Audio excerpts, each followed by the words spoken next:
ஒரு மகிழ்ச்சியான செய்தி.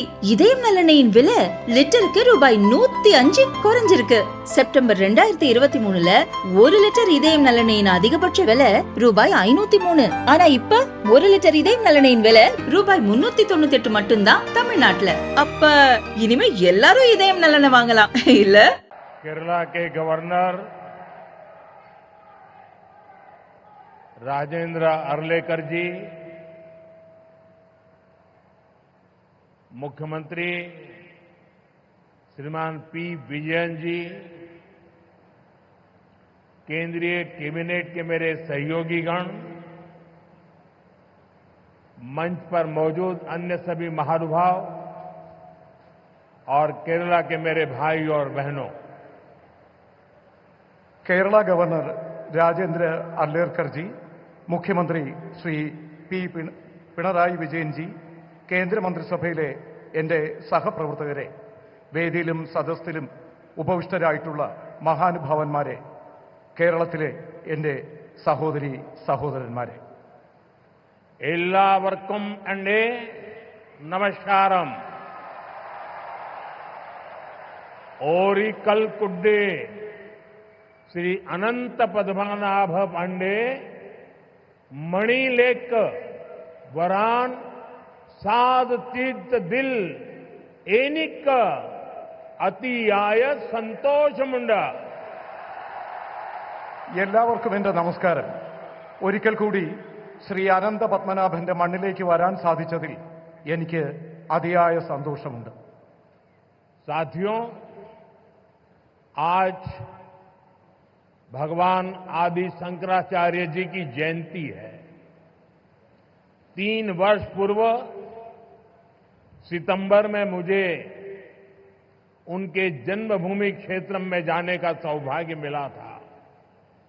मुझे खुशी है कि मेरे संसदीय क्षेत्र काशी में विश्वनाथ धाम परिसर में आदि शंकराचार्य जी की भव्य प्रतिमा स्थापित की गई है. मुझे उत्तराखंड के केदारनाथ धाम में आदि शंकराचार्य जी की दिव्य प्रतिमा के अनावरण का भी सौभाग्य मिला है. और आज ही देवभूमि उत्तराखंड में केदारनाथ मंदिर के पट खुले हैं. केरला से निकलकर देश के अलग अलग कोनों में मठों की स्थापना करके आदि शंकराचार्य जी ने राष्ट्र की चेतना को जागृत किया. इस पुनीत अवसर पर मैं उन्हें श्रद्धापूर्वक नमन करता हूं. സുഹൃത്തുക്കളെ, ഇന്ന് ഭഗവാൻ ആദി ശങ്കരാചാര്യ ജയന്തിയാണ്.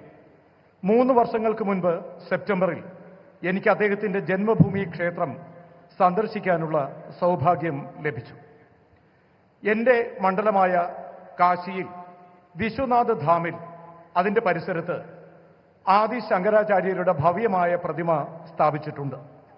എനിക്ക് ഉത്തരാഖണ്ഡിലെ കേദാരനാഥ് ധാമിലും ആദി ശങ്കരാചാര്യരുടെ ദിവ്യ പ്രതിമ അനാവരണം ചെയ്യുന്നതിനുള്ള സൗഭാഗ്യം ലഭിച്ചിട്ടുണ്ട്. ഇന്നാണ് ദേവഭൂമിയായ ഉത്തരാഖണ്ഡിൽ കേദാരനാഥ മന്ദിർ തുറക്കുന്നത്. കേരളത്തിൽ നിന്ന് പുറപ്പെട്ട രാജ്യത്തിന്റെ വിവിധ മഠങ്ങൾ സ്ഥാപിച്ചുകൊണ്ട് വിവിധ ഭാഗങ്ങളിൽ ആദി ശങ്കരാചാര്യർ രാഷ്ട്ര ചൈതന്യം ഉണർത്താൻ ശ്രമിച്ചു.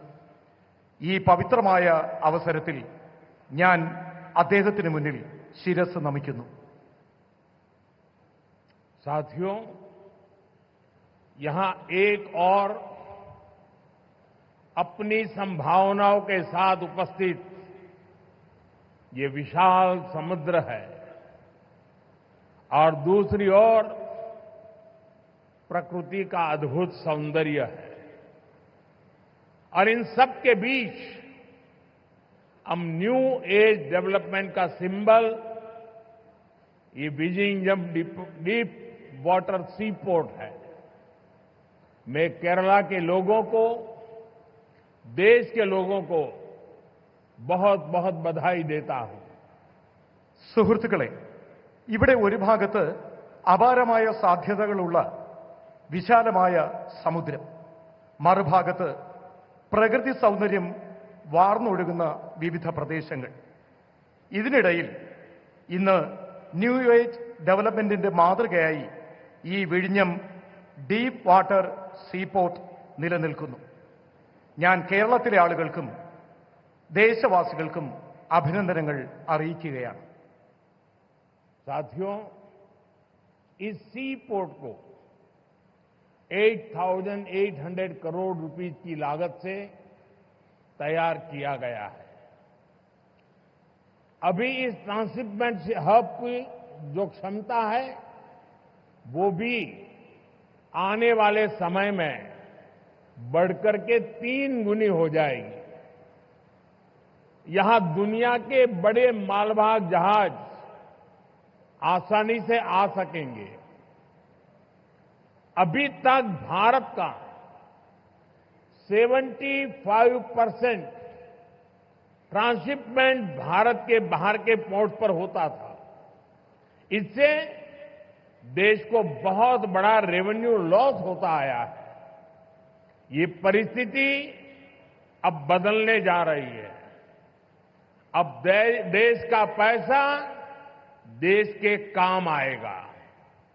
जो पैसा बाहर जाता था वो केरला और विलिंगम के लोगों के लिए नई इकोनॉमिक अपॉर्चुनिटीज लेकर आएगा. സുഹൃത്തുക്കളെ, 8,800 കോടി രൂപ മുതൽ മുടക്കിയാണ് ഈ പോർട്ട് ഇവിടെ സ്ഥാപിച്ചത്. ഇപ്പോൾ ട്രാൻസ്ഷിപ്മെന്റ് ഹബ് നിലവിലുള്ള ക്ഷമതയിൽ നിന്നും വരും കാലത്ത് 3 ഇരട്ടിയായി വർദ്ധിപ്പിക്കും.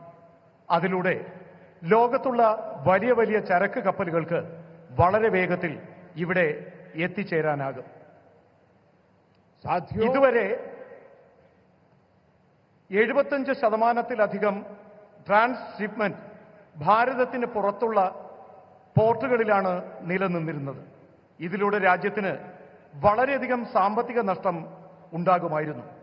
ഈ കാരണത്തിന്, ഈ പരിസ്ഥിതിക്ക് ഇനി മാറ്റം കൊണ്ടുവരും. ഇനി രാജ്യത്തിന്റെ പൈസ നമുക്ക് തന്നെ പ്രയോജനപ്പെടും. പുറത്തേക്ക് ഒഴുകിയിരുന്ന പണം അത് കേരളത്തിനും വിഴിഞ്ഞം പോർട്ടിനും അതിലൂടെ ജനങ്ങൾക്കും പുതിയ സാമ്പത്തിക സുസ്ഥിരത കെട്ടിപ്പടുക്കുന്നതിന് പ്രയോജനപ്പെടും.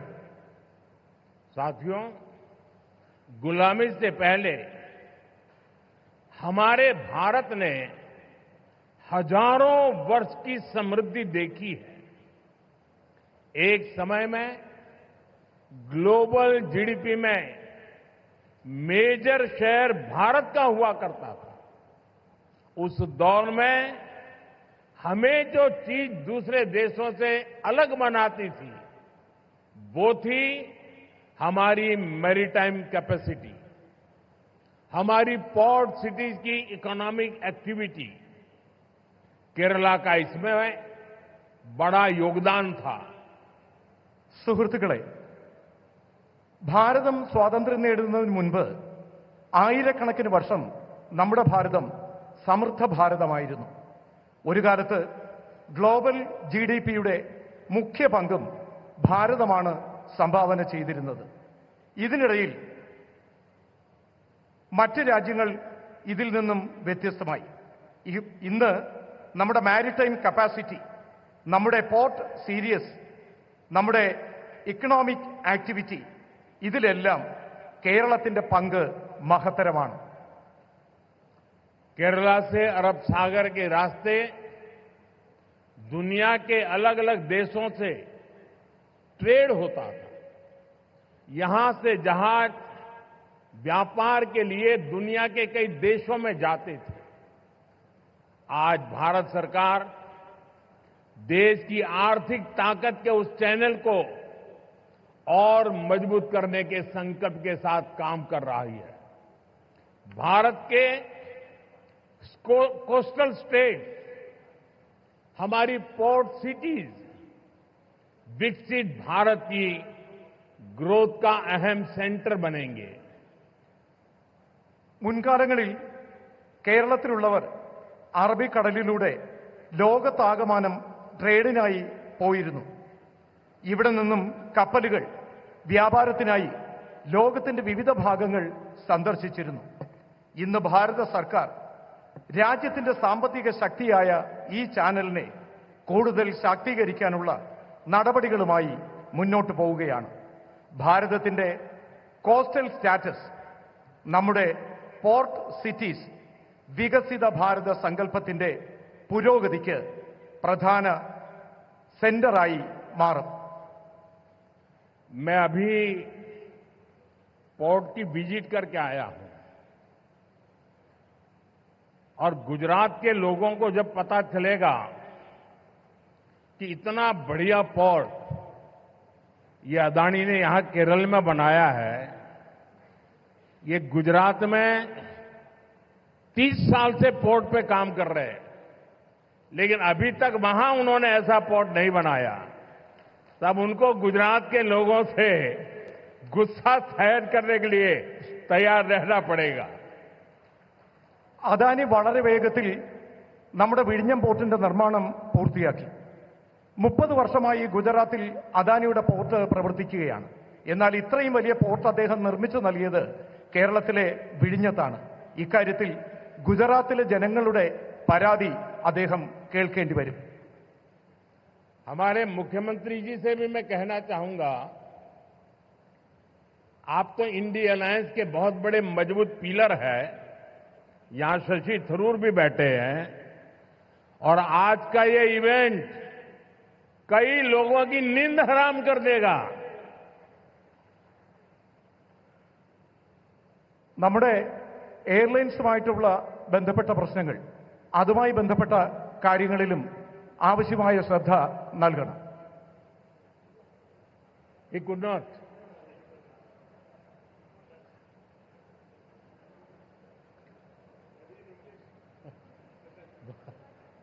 वेल मैसेज चला गया जहां जा रहा था.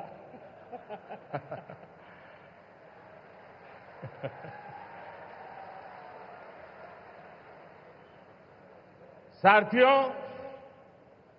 पोर्ट इकोनॉमी की पूरे पोटेंशियल का इस्तेमाल तब होता है जब इंफ्रास्ट्रक्चर और ईज ऑफ डूइंग बिजनेस दोनों को बढ़ावा मिले.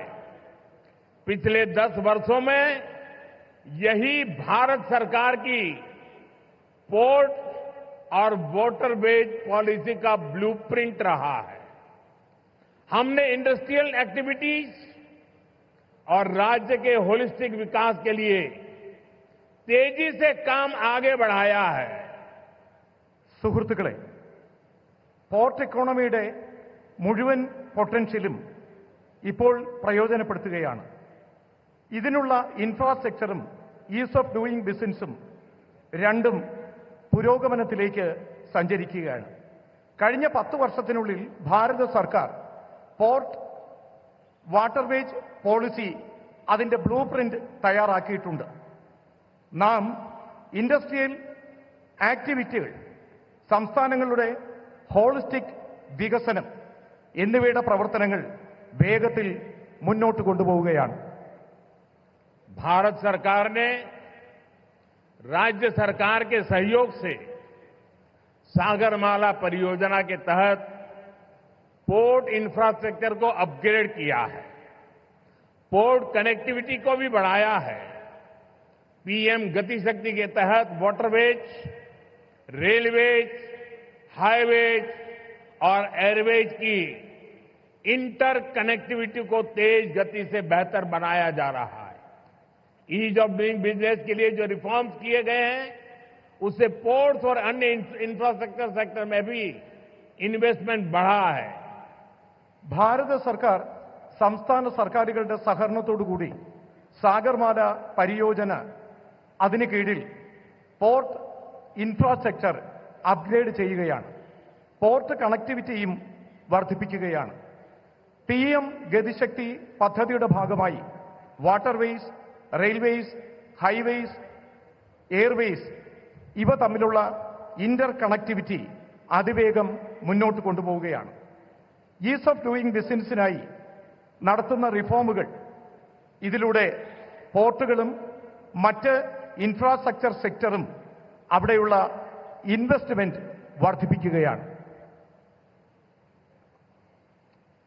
इंडियन सीफेरर्स उनसे जुड़े नियमों में भी भारत सरकार ने रिफॉर्म्स किए हैं और इसके परिणाम भी देश देख रहा है. 2014 में इंडियन सीफेरर्स की संख्या 1.25 लाख से भी कम थी. अब इनकी संख्या 3.25 लाख से भी ज्यादा हो गई है. आज भारत सीफेरर्स की संख्या के मामले में दुनिया के टॉप 3 देशों की लिस्ट में शामिल हो गया है. ഇന്ത്യൻ കടൽ യാത്രക്കാരുമായി ബന്ധപ്പെട്ട നിയമങ്ങളിലും ഭാരത സർക്കാർ മാറ്റം കൊണ്ടുവരികയാണ്. ഇതിന്റെ മാറ്റം രാജ്യത്ത് കാണാനാകുന്നു. 2014 ഇന്ത്യൻ സീഫെയേഴ്സിന്റെ എണ്ണം 1.25 ലക്ഷത്തിൽ കുറവായിരുന്നു. എന്നാൽ ഇപ്പോൾ ആ എണ്ണം 3.25 ലക്ഷത്തിലധികം വർദ്ധിച്ചിട്ടിരിക്കുകയാണ്. ഇന്ന് ഭാരതം കടൽ യാത്രക്കാരുടെ സംഖ്യയുടെ കണക്കിൽ ലോകത്ത് ആദ്യത്തെ 3 രാജ്യങ്ങളുടെ ലിസ്റ്റിൽ ഉൾപ്പെടുന്നു. फ्रेंड्स, शिपिंग इंडस्ट्री से जुड़े लोग जानते हैं कि 10 साल पहले हमारे शिप्स को पोर्ट्स पर कितना लंबा इंतजार करना पड़ता था. उन्हें अनलोड करने में लंबा समय लग जाता था. इससे बिजनेस, इंडस्ट्री और इकोनॉमी सबकी पर स्पीड प्रभावित होती थी. लेकिन हालात अब बदल चुके हैं.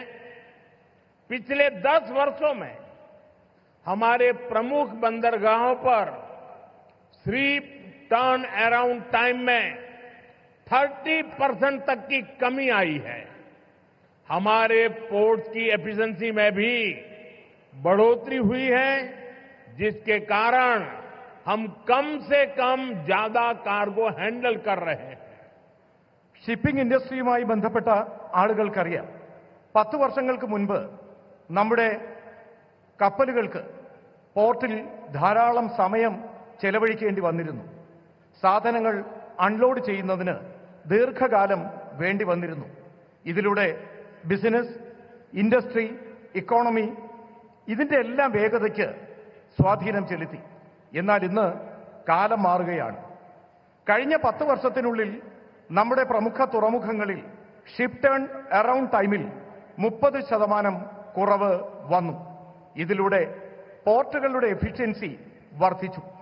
ഇത് കാരണം കുറഞ്ഞ സമയത്തിനുള്ളിൽ കൂടുതൽ കാർഗോ ഹാൻഡിൽ ചെയ്യാൻ നമുക്ക് കഴിയുന്നു.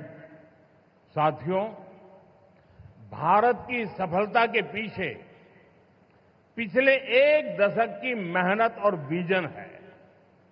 पिछले 10 वर्षों में हमने अपने पोर्ट्स की क्षमता को 2 गुना किया है. हमारे नेशनल वाटरवेज का भी 8 गुना विस्तार हुआ है. आज ग्लोबल टॉप 30 पोर्ट्स में हमारे 2 भारतीय पोर्ट्स हैं. लॉजिस्टिक परफॉर्मेंस इंडेक्स में भी हमारी रैंकिंग बेहतर हुई है.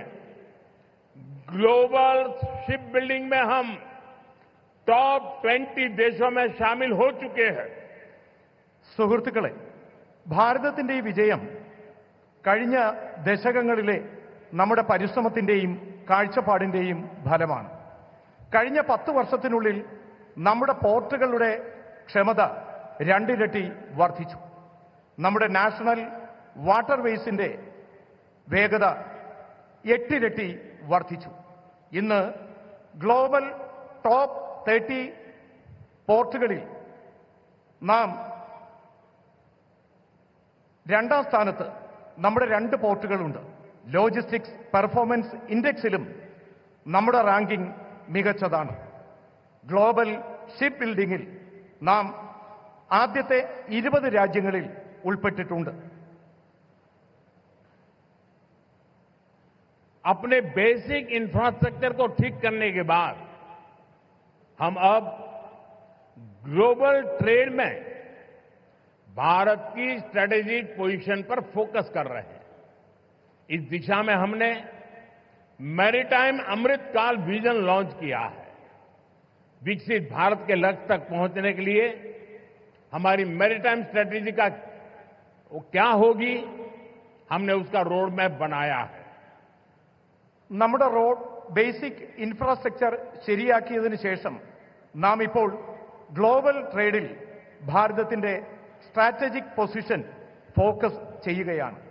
ഈ ദിശയിൽ നാം മാരിടൈം അമൃത്കാൽ വിഷൻ ലോഞ്ച് ചെയ്തിട്ടുണ്ട്. വികസിത ഭാരതം എന്ന ലക്ഷ്യത്തിലേക്കുള്ള നമ്മുടെ യാത്രയിൽ, അവിടെ എത്തിച്ചേരുന്നതിനുള്ള നമ്മുടെ യാത്രയിൽ മാരിടൈം സ്ട്രാറ്റജി എന്താകും, ഇതിനായി നാം റോഡ് മാപ്പും തയ്യാറാക്കിയിട്ടുണ്ട്. आपको याद होगा G20 समिट में हमने कई बड़े देशों के साथ मिलकर India middle east Europe corridor पर सहमति बनाई है। इस रूट पर केरला बहुत महत्वपूर्ण पोजीशन पर है। केरला को इसका बहुत लाभ होने वाला है। നിങ്ങൾക്ക് ഓർമ്മ കാണും, G20 സമ്മിറ്റിൽ നാം വലിയ രാജ്യങ്ങളോടൊപ്പം ചേർന്ന് India middle east Europe corridor എന്ന കാര്യത്തിന് അനുവാദം നേടിയിട്ടുണ്ട്. ഈ റൂട്ടിൽ കേരളം വളരെ മുന്നിലാണ് പ്രവർത്തിക്കുന്നത്. കേരളത്തിന് ഇതിലൂടെ വളരെയധികം ലാഭകരമായ കാര്യങ്ങൾ ഉണ്ടാകും. साथियों, देश के मैरीटाइम सेक्टर को नई ऊंचाई देने में प्राइवेट सेक्टर का भी अहम योगदान है। पब्लिक प्राइवेट पार्टनरशिप के तहत पिछले 10 वर्षों में हजारों करोड़ रुपए का निवेश हुआ है। इस भागीदारी से न केवल हमारे पोर्ट्स ग्लोबल स्टैंडर्ड पर अपग्रेड हुए हैं, बल्कि वो फ्यूचर रेडी भी बने हैं। प्राइवेट सेक्टर की भागीदारी से इनोवेशन और एफिशिएंसी दोनों को बढ़ावा मिला है। और शायद मीडिया के लोगों ने एक बात पर ध्यान केंद्रित किया होगा, जब हमारे पोर्ट मिनिस्टर अपना भाषण दे रहे थे तो उन्होंने कहा, अदानी का उल्लेख करते हुए उन्होंने कहा कि हमारी सरकार के पार्टनर एक कम्युनिस्ट गवर्नमेंट का मंत्री बोल रहा है प्राइवेट सेक्टर के लिए कि हमारी सरकार का पार्टनर, ये बदलता हुआ भारत है। സുഹൃത്തുക്കളെ, രാജ്യത്തിന്റെ മാരിടൈം സെക്ടറിൽ ഉന്നതങ്ങൾ കീഴടക്കുന്നതിന് നാം പ്രൈവറ്റ് സെക്ടറിനും ആവശ്യമായ പരിഗണന നൽകണം. പബ്ലിക് പ്രൈവറ്റ് പാർട്ട്ണർഷിപ്പിലൂടെ കഴിഞ്ഞ 10 വർഷത്തിനുള്ളിൽ രാജ്യത്ത് കോടിക്കണക്കിന് രൂപയുടെ നിക്ഷേപം നടത്തിയിട്ടുണ്ട്. ഈ പങ്കാളിത്തം കേവലം നമ്മുടെ പോർട്സ് ഗ്ലോബൽ സ്റ്റാൻഡേർഡിൽ അത് അപ്ഗ്രേഡ് ചെയ്യുന്നതിന് മാത്രമല്ല, ഫ്യൂച്ചർ റെഡിയായി ഇത് നിലനിർത്തുന്നതിനും പ്രയോജനപ്പെടുത്തണം. പ്രൈവറ്റ് സെക്ടറിന്റെ പങ്കാളിത്തം, ഇന്നവേഷൻ, എഫിഷ്യൻസി ഇത് രണ്ടും വർദ്ധിപ്പിക്കുകയാണ്. നമ്മുടെ പ്രിയപ്പെട്ട പോർട്ട് മിനിസ്റ്റർ അദ്ദേഹം സ്വാഗതം പറഞ്ഞപ്പോൾ ശ്രീ അദാനിയെ ചൂണ്ടിക്കാണിച്ചുകൊണ്ട് പ്രൈവറ്റ് മേഖലയ്ക്ക് പ്രാധാന്യം നൽകണം എന്ന് പറഞ്ഞു. ഒരു കമ്മ്യൂണിസ്റ്റ് സർക്കാരിലെ മന്ത്രിയും ഇക്കാര്യത്തിന് പ്രാധാന്യം നൽകുന്നു എന്നുള്ളത് വളരെ സന്തോഷകരമായ കാര്യമാണ്. साथियों, हम कोच्चि में ship building and repair cluster स्थापित करने की दिशा में भी आगे बढ़ रहे हैं। इस क्लस्टर के तैयार होने के उसके कारण यहां रोजगार के अनेक नए अवसर तैयार होंगे। केरला के लोकल टैलेंट को, केरला के युवाओं को आगे बढ़ने का मौका मिलेगा. സുഹൃത്തുക്കളെ, നാം കൊച്ചിയിൽ ഷിപ്പ് ബിൽഡിംഗ് റിപ്പയർ ക്ലസ്റ്റർ സ്ഥാപിച്ചു കഴിഞ്ഞു. ഈ മാർഗത്തിൽ നാം മുന്നേറുകയാണ്. ഈ ക്ലസ്റ്റർ തയ്യാറാകുന്നതിലൂടെ അവിടെ ധാരാളം പുതിയ തൊഴിലവസരങ്ങൾ സൃഷ്ടിക്കപ്പെടും. കേരളത്തിന്റെ പ്രാദേശികമായ വിഭവങ്ങൾ, കേരളത്തിലെ യുവാക്കൾ, ഇതെല്ലാം അവർക്ക് മുന്നേറുന്നതിനുള്ള അവസരങ്ങൾ നൽകും. फ्रेंड्स, भारत की शिप बिल्डिंग कैपेबिलिटीज को बढ़ाने के लिए देश अब बड़े लक्ष्य लेकर चल रहा है। इस साल बजट में भारत में बड़े शिप के निर्माण को बढ़ाने के लिए नई पॉलिसी की घोषणा की गई है। इससे हमारे मैन्युफैक्चरिंग सेक्टर को भी बढ़ावा मिलेगा। इसका सीधा लाभ हमारे एमएसएमई को होगा और इससे बड़ी संख्या में एम्प्लॉयमेंट के और एंटरप्रेन्योरशिप के अवसर तैयार होंगे। ഫ്രണ്ട്സ്, ഭാരതത്തിലെ ഷിപ്പ് ബിൽഡിംഗ് കാപ്പബിലിറ്റീസ് പുരോഗതി കൈവരിക്കുന്നതിലൂടെ രാജ്യത്ത് ഈ ലക്ഷ്യത്തിലൂടെ പ്രവർത്തനങ്ങൾ നടക്കുകയാണ്. ഇന്ന് നമ്മുടെ രാജ്യത്തിന്റെ ബഡ്ജറ്റിൽ ഭാരതം വലിയ ഷിപ്പ് നിർമ്മാണ പ്രവർത്തനങ്ങൾക്കായി അതിന്റെ പുരോഗതിക്കായി പുതിയ പുതിയ പോളിസികൾ പ്രഖ്യാപിച്ചു. ഇതിലൂടെ നമ്മുടെ മാനുഫാക്ചറിംഗ് സെക്ടർ അതിന് പുരോഗതി കൈവരും. ഇതിന്റെ നേരിട്ടുള്ള പ്രയോജനം എംഎസ്എംഇ സെക്ടറിനും ധാരാളമായി ലഭിക്കും. ധാരാളമായി എംപ്ലോയ്മെന്റും എന്റർപ്രണർഷിപ്പും അതിനുള്ള അവസരങ്ങൾ കിട്ടും. साथियों, सही मायनों में विकास तब होता है जब इंफ्रास्ट्रक्चर भी बिल्ड हो, व्यापार भी बढ़े और सामान्य मानवीय की बेसिक जरूरतें भी पूरी हो। केरला के लोग जानते हैं, हमारे प्रयासों से पिछले 10 वर्षों में केरला में पोर्ट इंफ्रा के साथ साथ कितनी तेजी से हाईवेज, रेलवेज और एयरपोर्ट से जुड़ा विकास हुआ है। कोल्लम बाईपास और अलापुजा बाईपास जैसे वर्षों से अटके प्रोजेक्ट को भारत सरकार ने आगे बढ़ाया है। हमने केरला को आधुनिक वंदे भारत ट्रेनें भी दी हैं। ഫ്രണ്ട്സ്, അടിസ്ഥാന സൗകര്യ വികസനം സാധ്യമാകുമ്പോഴാണ് യഥാർത്ഥത്തിൽ വികസനം സാധ്യമായി എന്ന് പറയാൻ കഴിയുന്നത്. വ്യാപാര മേഖല പുരോഗതി കൈവരിക്കണം. സാധാരണക്കാരായിട്ടുള്ള മനുഷ്യരുടെ അടിസ്ഥാന സൗകര്യങ്ങൾക്ക് വികസനം കൊണ്ടുവരണം. കേരളത്തിലെ ആളുകൾ ഇതെല്ലാം അറിയുന്നതാണ്. കഴിഞ്ഞ 10 വർഷത്തിനുള്ളിൽ ഞങ്ങളുടെ പരിശ്രമങ്ങൾ കേരളത്തിലെ പോർട്ട് ഇൻഫ്രാസ്ട്രക്ചർ വികസനത്തിനൊപ്പം അതിവേഗത്തിൽ ഹൈവേകളും റെയിൽവേയും എയർപോർട്ടും ഇതുമായി ബന്ധപ്പെട്ട വികസന പ്രവർത്തനങ്ങൾക്ക് പ്രാധാന്യം നൽകി. കൊല്ലം ബൈപ്പാസും ആലപ്പുഴ ബൈപ്പാസും വർഷങ്ങളായി മുടങ്ങിക്കിടന്ന ഈ പദ്ധതികൾ ഭാരത സർക്കാർ വളരെ വേഗത്തിൽ പ്രവർത്തനങ്ങൾ പൂർത്തിയാക്കി. फ्रेंड्स, भारत सरकार केरला के विकास से देश के विकास के मंत्र पर भरोसा करती है। हम कोऑपरेटिव फेडरलिज्म की भावना से चल रहे हैं। बीते 1 दशक में हमने केरला को विकास की सोशल पैरामीटर्स पर भी आगे ले जाने का काम किया है। जल जीवन मिशन, उज्ज्वला योजना, आयुष्मान भारत, प्रधानमंत्री सूर्यघर मुफ्त बिजली योजना, ऐसी अनेक योजनाओं से केरला के लोगों को बहुत लाभ हो रहा है. ഫ്രണ്ട്സ്, ഭാരത സർക്കാർ കേരളത്തിന്റെ വികസനത്തിന് രാജ്യത്തിന്റെ വികസനം എന്ന മന്ത്രത്തോടെ മുന്നോട്ട് പ്രവർത്തിക്കുന്നു. നാം കോപ്പറേറ്റീവ് ഫെഡറലിസം എന്ന ഭാവനയിലൂടെയാണ് സഞ്ചരിക്കുന്നത്. കഴിഞ്ഞ 1 ദശകത്തിനുള്ളിൽ കേരളത്തിന്റെ വികസനത്തെ സോഷ്യൽ പാരാമീറ്ററിന്റെ അടിസ്ഥാനത്തിൽ ദർശിച്ചുകൊണ്ട് മുന്നോട്ട് നയിക്കുന്നതിനുള്ള ഒരു പ്രവർത്തനം കേന്ദ്ര സർക്കാർ നടത്തിയിട്ടുണ്ട്. ജൽജീവൻ മിഷൻ, ഉജ്ജ്വല യോജന, ആയുഷ്മാൻ ഭാരത്, പ്രധാനമന്ത്രി സൂര്യഘർ മുഫ്ത് ബിജ്ലി യോജന ഇങ്ങനെയുള്ള പദ്ധതികളിലൂടെ കേരളത്തിലെ ആളുകൾക്ക് കൂടുതൽ പ്രയോജനം കൊണ്ടുവരുന്നതിന് ശ്രമിച്ചു.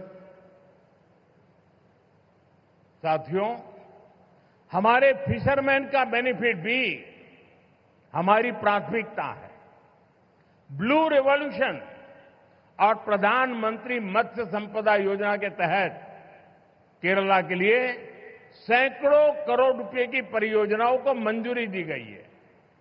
हमने पोन्नानी और पुथियप्पा जैसे फिशिंग हार्बर का भी मॉडर्नाइजेशन किया है. केरला में हजारों मछुआरे भाई बहनों को किसान क्रेडिट कार्ड भी दिए गए हैं, जिसके कारण उन्हें सैकड़ों करोड़ रुपए की मदद मिली है। സുഹൃത്തുക്കളെ, നമ്മുടെ മത്സ്യത്തൊഴിലാളികളായ സഹോദരങ്ങളുടെ പുരോഗമനവും നാം പ്രഥമ പരിഗണന നൽകുന്നു.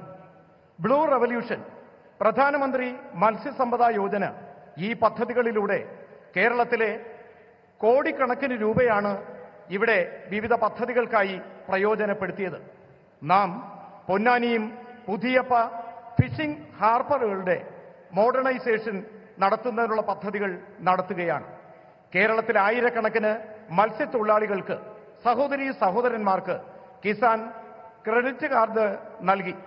ഇതിലൂടെ കോടിക്കണക്കിന് രൂപയുടെ പ്രയോജനം ആ മേഖലയിലെ ജനങ്ങൾക്ക് ഉണ്ടായി. साथियों, हमारा केरला सौहार्द और सहिष्णुता की धरती रहा है। यहां सैकड़ों साल पहले देश की पहली और दुनिया की सबसे प्राचीन चर्च में से एक सेंट थॉमस चर्च बनाई गई थी। हम सब जानते हैं, हम सबके लिए कुछ ही दिन पहले दुख की बड़ी घड़ी आई है। कुछ दिन पहले हम सभी ने पोप फ्रांसिस को खो दिया है। भारत की ओर से उनके अंतिम संस्कार में शामिल होने के लिए हमारी राष्ट्रपति द्रौपदी मुर्मू जी वहां गई थी। उसके साथ हमारे केरल के ही साथी, हमारे मंत्री श्री जॉर्ज कुरियन, वो भी गए थे। मैं भी केरला की धरती से एक बार फिर इस दुख में शामिल सभी लोगों के प्रति अपनी संवेदना प्रकट करता हूं। സുഹൃത്തുക്കളെ, കേരളത്തിലെ ജനങ്ങൾ സൗഹാർദ്ദത്തോടെയും സഹിഷ്ണുതയോടെയും ജീവിക്കുന്ന ആളുകളാണ്. കേരളം അങ്ങനെയുള്ള മണ്ണാണ്. ഇവിടെ നൂറുകണക്കിന് വർഷങ്ങൾക്ക് മുൻപ് രാജ്യത്ത് ആദ്യത്തെ, ലോകത്തിലെ തന്നെ ഏറ്റവും പ്രാചീനമായ സെന്റ് തോമസ് ചർച്ച് നിർമ്മിച്ചു. നമുക്കറിയാം, കുറച്ച് ദിവസങ്ങൾക്ക് മുമ്പാണ് നമുക്ക് വളരെ ദുഃഖകരമായ ഒരു വാർത്ത കേൾക്കേണ്ടി വന്നത്. കുറച്ച് ദിവസങ്ങൾക്ക് മുൻപ് നമുക്ക് ആരാധ്യനായ പോപ്പ് ഫ്രാൻസിസിനെ നഷ്ടപ്പെട്ടു. ഭാരതത്തിൽ നിന്നും അദ്ദേഹത്തിന്റെ അന്തിമ സംസ്കാര ചടങ്ങുകളിൽ പങ്കെടുക്കുന്നതിനായി ആരാധ്യയായ രാഷ്ട്രപതി ദ്രൗപദി മുർമു ഇവിടെ നിന്നും യാത്ര പോയിരുന്നു. ഒപ്പം നമ്മുടെ കേരളത്തിൽ നിന്നുള്ള കേന്ദ്രമന്ത്രി ശ്രീ ജോർജ് കുര്യനും പങ്കെടുത്തു. ഞാനും കേരളത്തിന്റെ മണ്ണിൽ നിന്നുകൊണ്ട് ഒരിക്കൽ കൂടി ഈ ദുഃഖകരമായ ആ വാർത്തയിൽ പങ്കുചേർന്നുകൊണ്ട് അദ്ദേഹത്തിന് അനുശോചനങ്ങൾ അറിയിക്കുകയാണ്.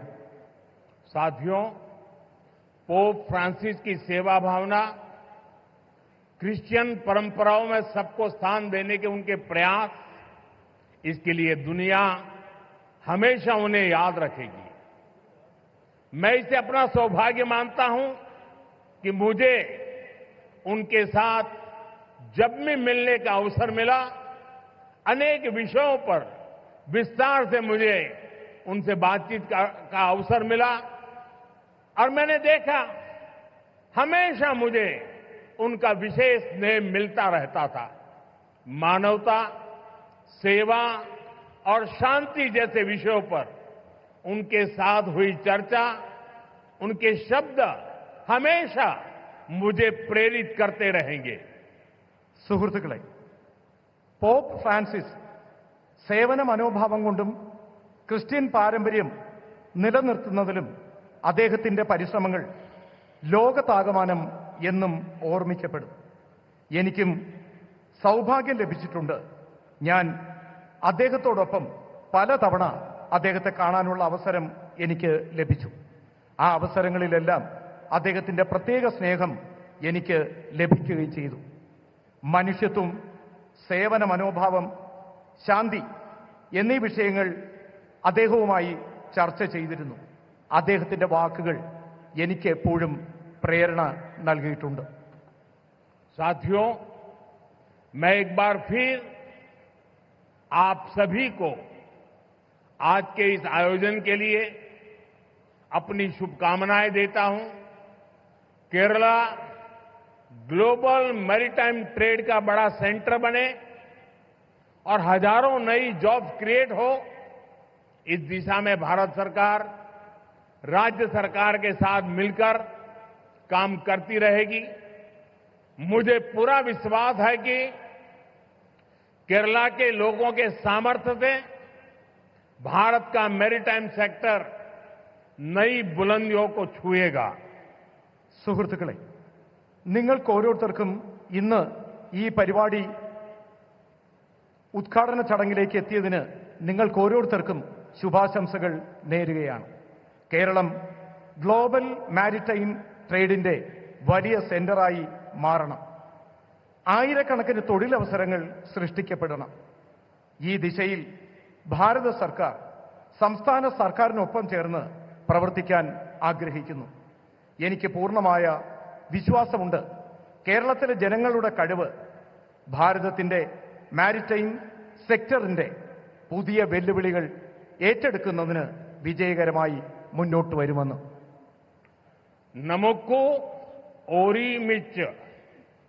നമുക്ക് ഓരുമിച്ച് ഓരു വികസിത് കേരളം പടുത്തുയർത്താം.